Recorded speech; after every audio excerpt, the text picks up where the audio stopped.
السلام عليكم ورحمة الله وبركاته. ازيكم حبايبي؟ عاملين ايه؟ يا رب تكونوا بخير.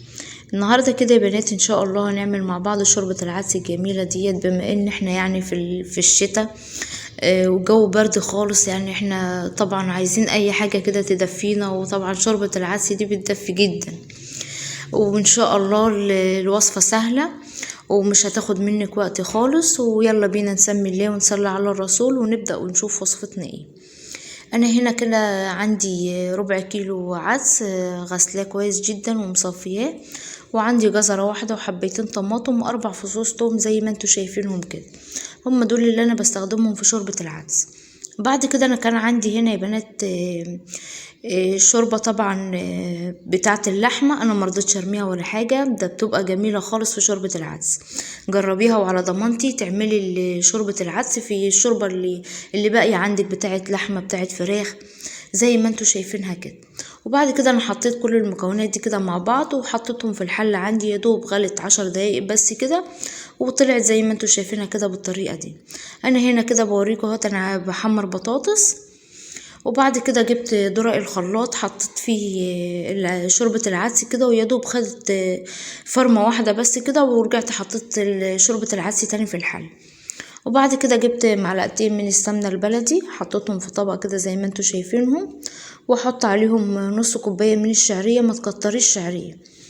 وبعد كده هسيبهم مع بعض لما الشعرية تتحمر كويس جدا اهو زي ما انتوا شايفينهم. يعني لو حابة تحمري الشعرية في معلقتين سمنة بلدي، معلقتين سمنة مليان نباتي، ده طبعا راحتك انتي.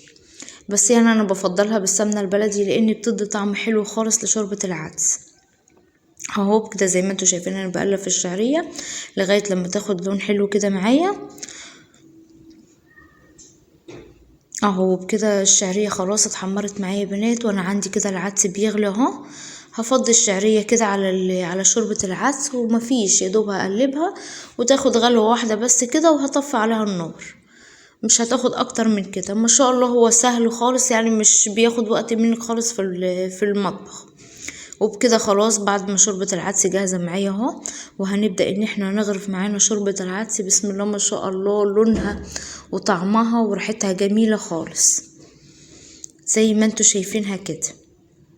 وبكده ما شاء الله جهزنا مع بعض احلى غدا واحلى شوربة عدس ما شاء الله زي ما انتوا شايفينها كده. وجربوا الطريقة ديت وعلى ضمانتي، وان شاء الله ان شاء الله هتعملي الطريقة دي على طول. حمرنا طبعا البطاطس، وبوريكم اهو عملنا بصل وعاملين سلطة. وطبعا انا عندي عيش اهو يا بنات زي ما انتوا شايفينه. وطبعا انا حاطه عيش عندي في الفرن بحمص العيش، لان طبعا لما بتيجي تاكلي العدس كده مع العيش المتحمص كده بيبقى جميل خالص يعني ما شاء الله. اهو كده جهزنا مع بعض احلى واسرع غدا، مش هياخد منك وقت خالص. والعيش انا طلعته المتحمص اهو بوريهولكوا يا بنات. وحاجة كده ما شاء الله، يعني ربنا يبارك. وإن شاء الله إن شاء الله هتعملوها وبألف هنا وشفا. والسلام عليكم ورحمة الله وبركاته.